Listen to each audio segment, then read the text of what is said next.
Hello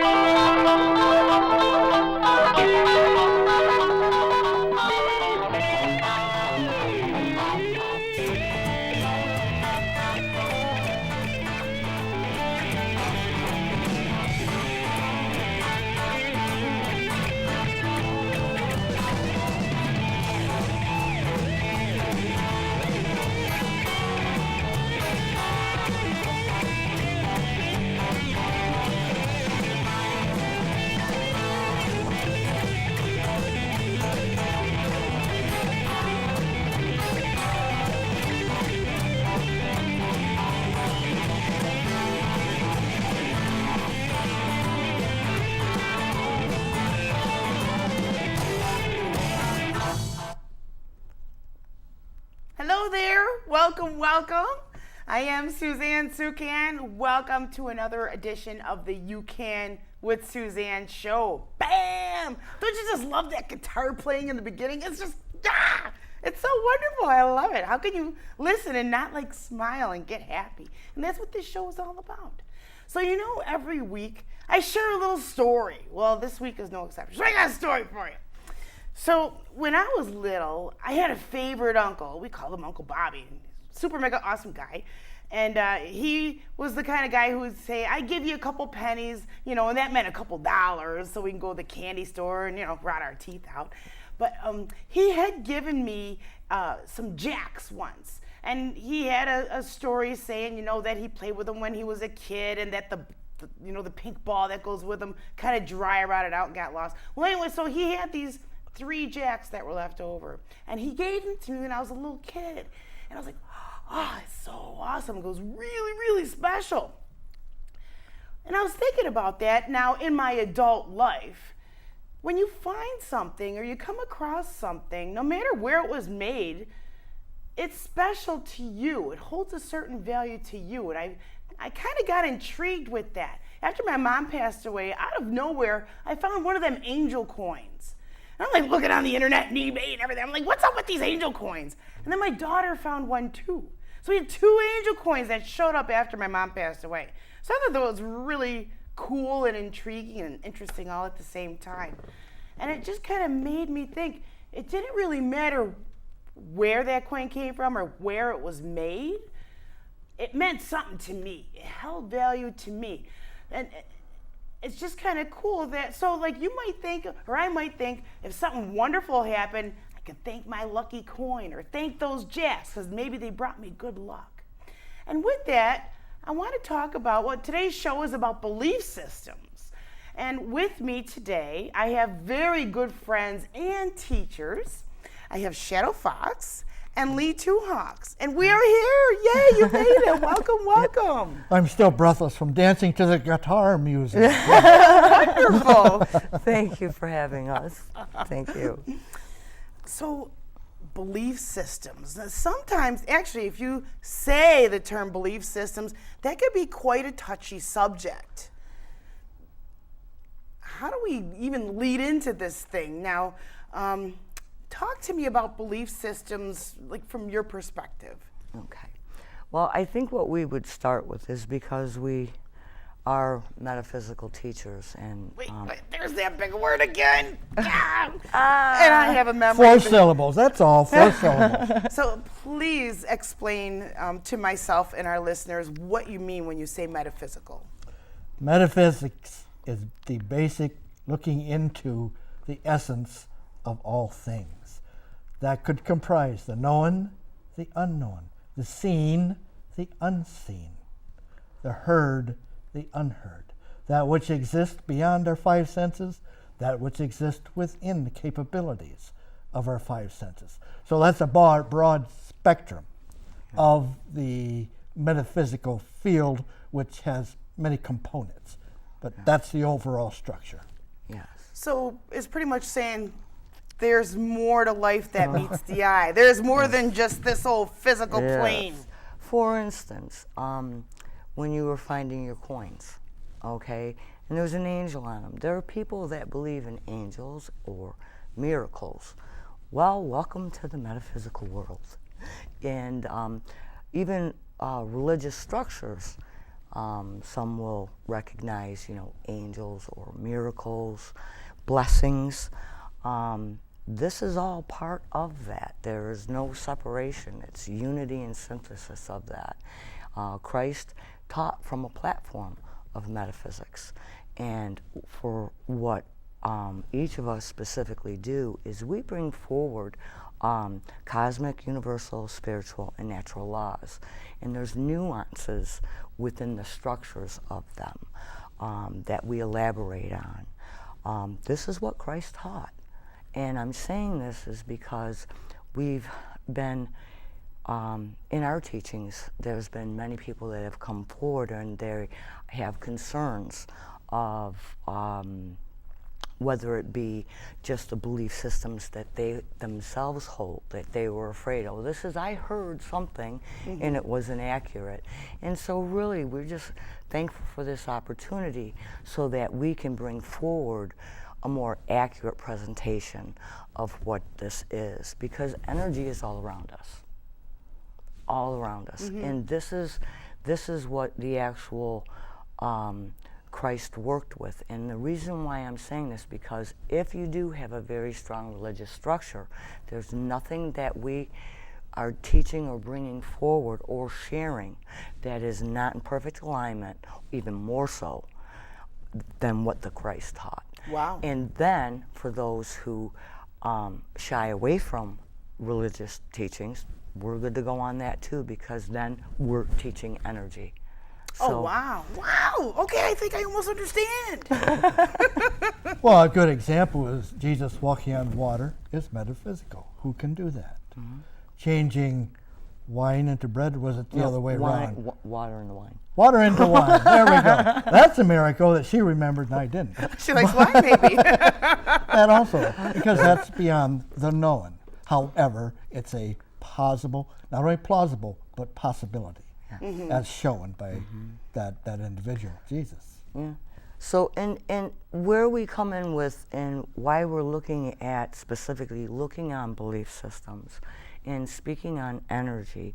For instance, most people will disregard an experience and hold firm onto a belief. And a perfect example would be ghosts. Okay, somebody.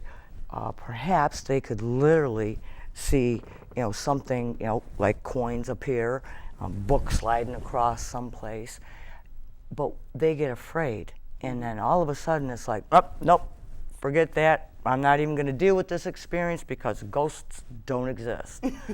We're energy. Energy just transforms. That's it.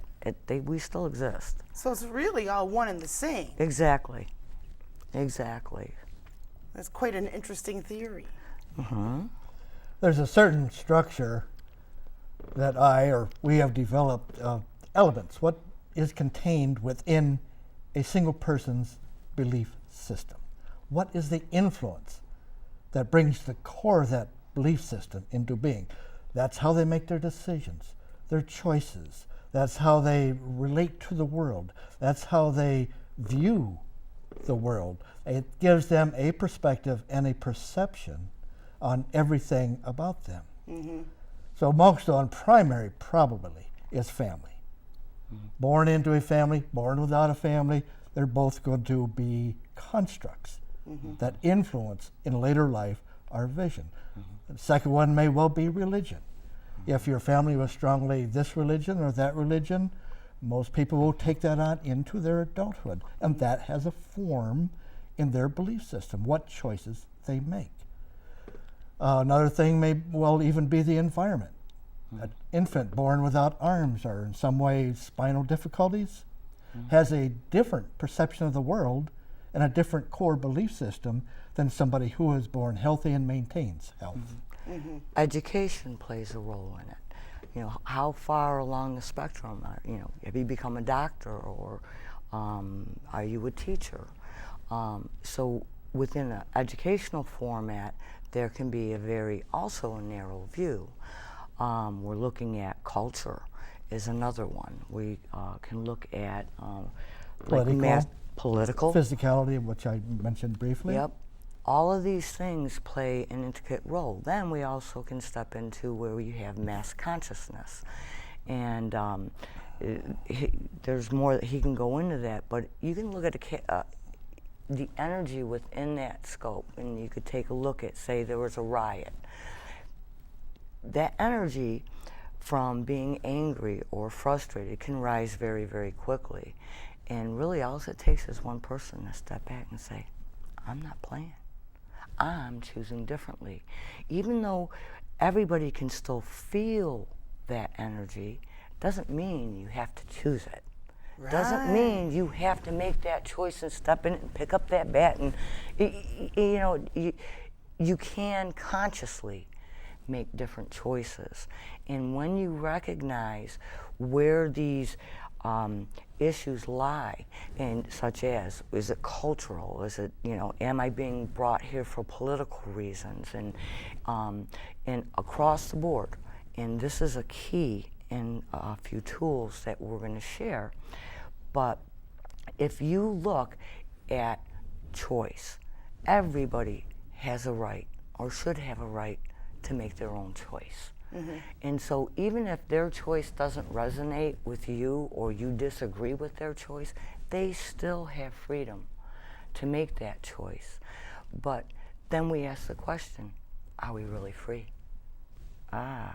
Where freedom comes is from that expanded awareness, an expanded consciousness, a global world view or conscious view. And that's where true freedom comes. But isn't that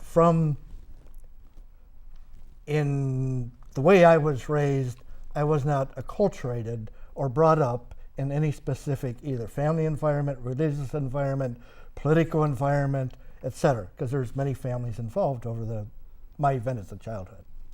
So that enabled me to form a system of beliefs, picking this from there, picking that from there, picking different things from different things that felt good to my development and my desire, my strong desire to be of service.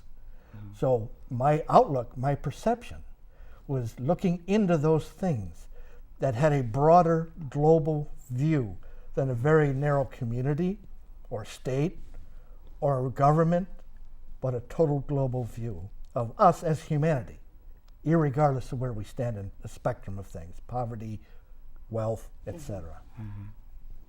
Wow. So the two of you combine all of this stuff and you lay it out to help educate people, right? Yes, and there are many, many techniques and many tools, and we offer quite a few of them. And each person kind of gets to sit with it and see which one works for them. Some can be done in an instant. And literally, choices can be made with a blink of an eye. Healing can take place with a blink of an eye. And this is the beauty of it. We ask, how we live our lives by the information and the wisdom that we bring forward. Mm-hmm. This is our authentic selves. And the major keys that we live by is that choice. We question everything with little checks and balances. And the checks and balances are, does this in either words, actions, deeds, or thoughts that you have? Is it self-serving, serving self, or service to others? And if self comes first, you may choose to renegotiate the thoughts and the words and the deeds. Because when you look at, everyone is connected. Everyone's connected. Everyone has unity and sense of this. And when division happens, when it's a tearing apart, when it's us against them, male or female, night and day, mm-hmm. There's so many ways that create a divide. And it really doesn't have to be that way. And it's just by choosing. And it's choosing that person has a right to their thoughts, their actions, their words and deeds. Mm-hmm. But in that choosing, one would hope that they would make a beneficial choice, not only for everybody around them as a service to others, but for themselves in a generation of goodwill within itself, the self-love, the self-confidence, the self-belief, the self-validation. There should be no requirement for anybody to step outside of themselves to validate their beingness or their life. That should come within. And these are the tools that we work on to help people develop. And it happens all the time. You know, you may have a disagreement or an argument with a spouse or a co-worker or children or siblings. That never happened. Or siblings, right? And so this happens, and what do? You go to your neighbor, you go to your best friend, hey, you know what happened? Blah, blah, blah, blah, blah, blah, blah, blah. And you start talking about it, and you say, well, what do you think? And they tell you, and then you may not really like what they say, or you may fully agree because they're jumping in the bucket with you, right? Then you go to the next person, and you go down the line. And so what are you doing? You're feeding it. You're giving more. You're giving it. Plus, you're not trusting exactly what you know, like you messed up, or you could ask for forgiveness, or say I'm sorry, or say, you know what? I love you. You're the one that dropped the ball on this, but I love you. And let it go. And so this is where when Lee Two Hawks is talking about, you know, within that self-love, so on, and self-validation, we both have dealt with incidences of domestic violence, for instance.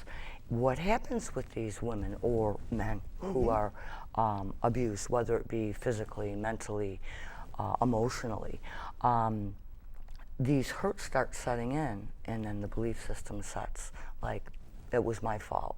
That person will get better. It's, you know, my fault. I'll do better next time. And you start telling yourself these things. Well, is that self-serving? Is that service to others? See? So there is a difference, because there's harm in that. You're hurting yourself, you're hurting others.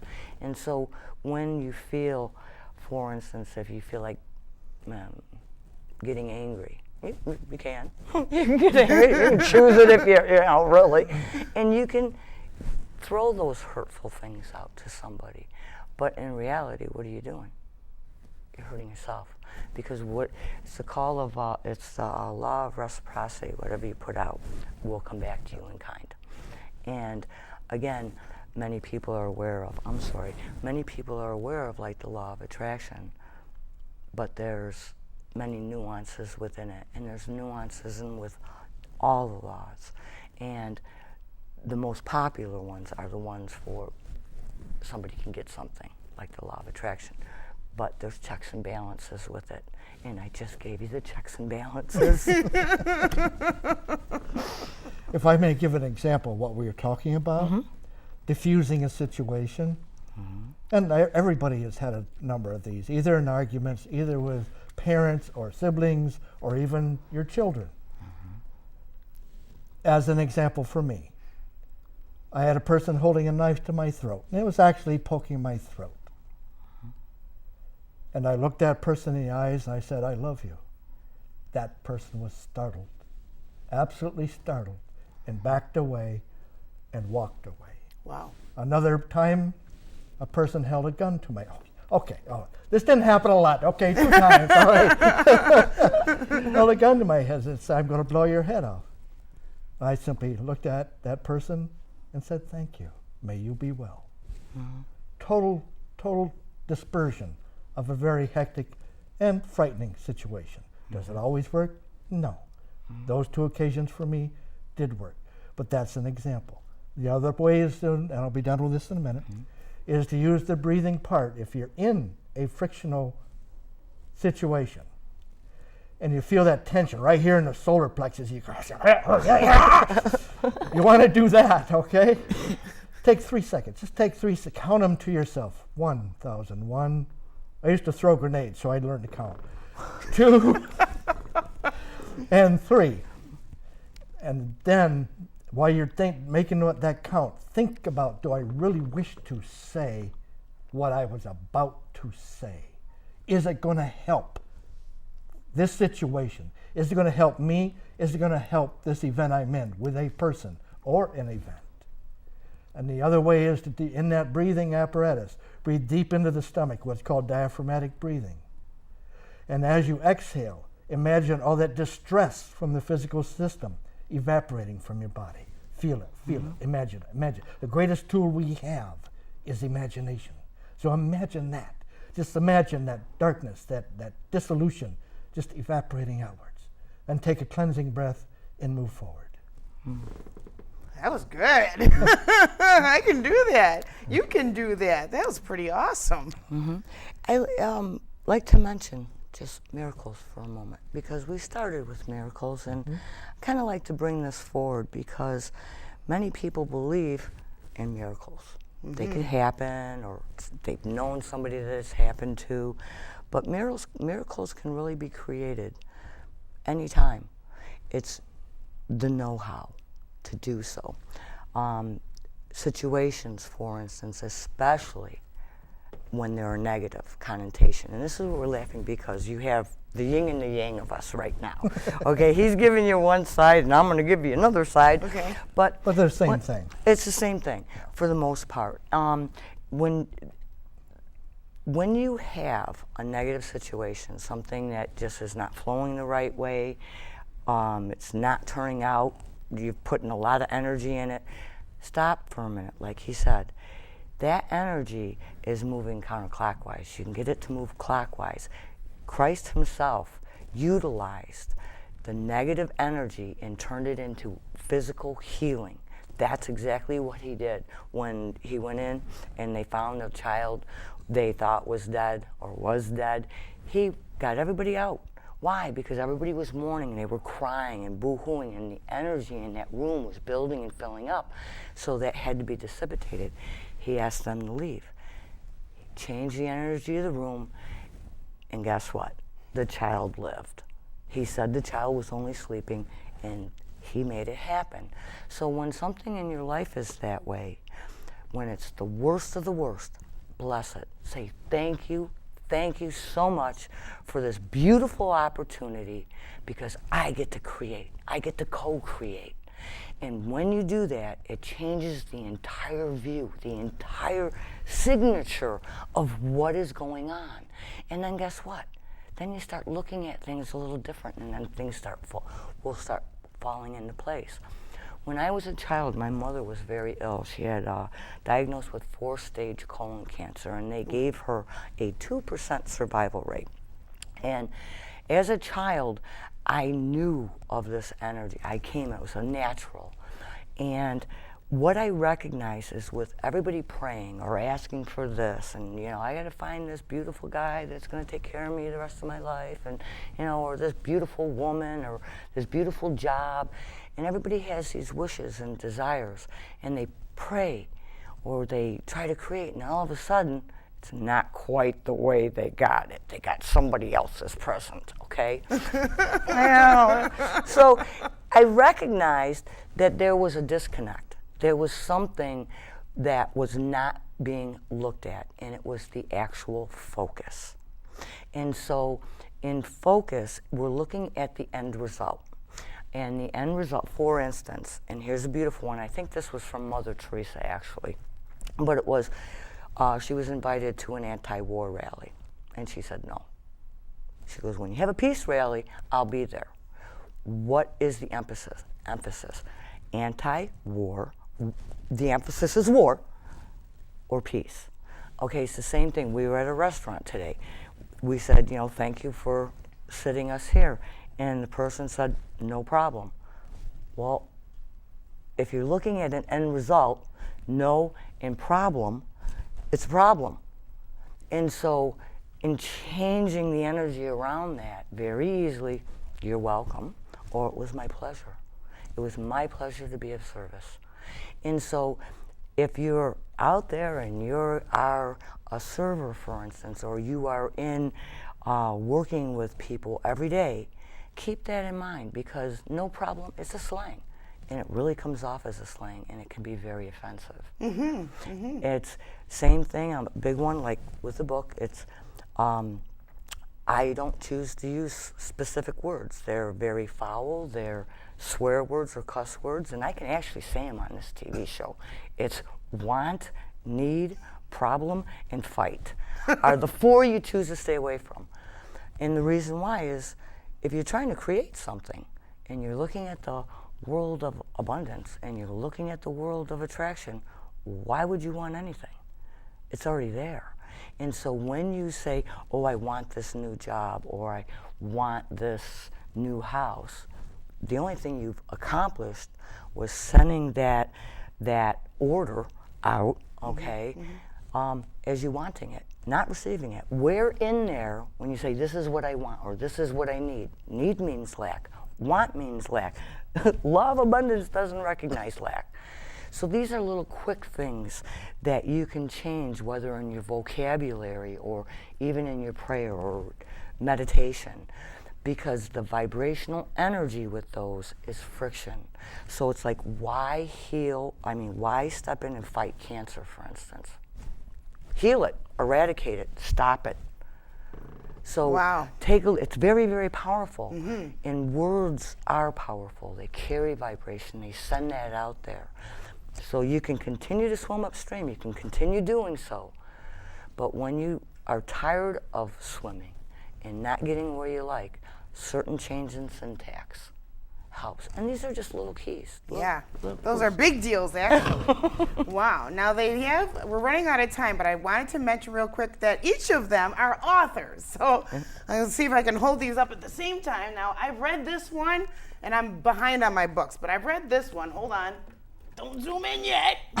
We have 2. So Want Not and Be Open to Receive is by ShadowFox. And then Ageless Wisdom versus the Winds of Lunacy. The Choice is by Lee Two Hawks. I can hold those there evenly just for a moment so you can see. And we're going to have their contact information on the screen. If you're and they're also available on Amazon. And so if you want to learn some more about energy work, about healing work, because they are also healers, they are just a plethora of wisdom and absolutely stunning, beautiful, wonderful people. I met them just last year, and I've taken a workshop myself. So I highly recommend them. So thank you. That's really all the time we have today. So woo, it goes by so quickly. But what awesome tips. Just twist that perspective just a little bit. And get rid of them swear words, which are want, need, problem, and fight. Don't say them anymore. They're swears. Instead, we want to say, what do we want to say instead? Okay. Love, grace, and forgiveness. I'm sorry. Love, grace, and forgiveness. Okay. But buy it. But you're looking at create or design for want, for need is require. All right. So a problem could be changed into challenge, issue, that's a good malfunction, and opportunity. Because the opportunity. Problem. No. Got it. And I'm going to request that you join me again next week. Yes! All righty. Thank you so much for joining me. This has been the You Can with Suzanne show. I had to check the name of my show. I am Suzanne Suchan, and I'll see you here next week. Bye, everybody.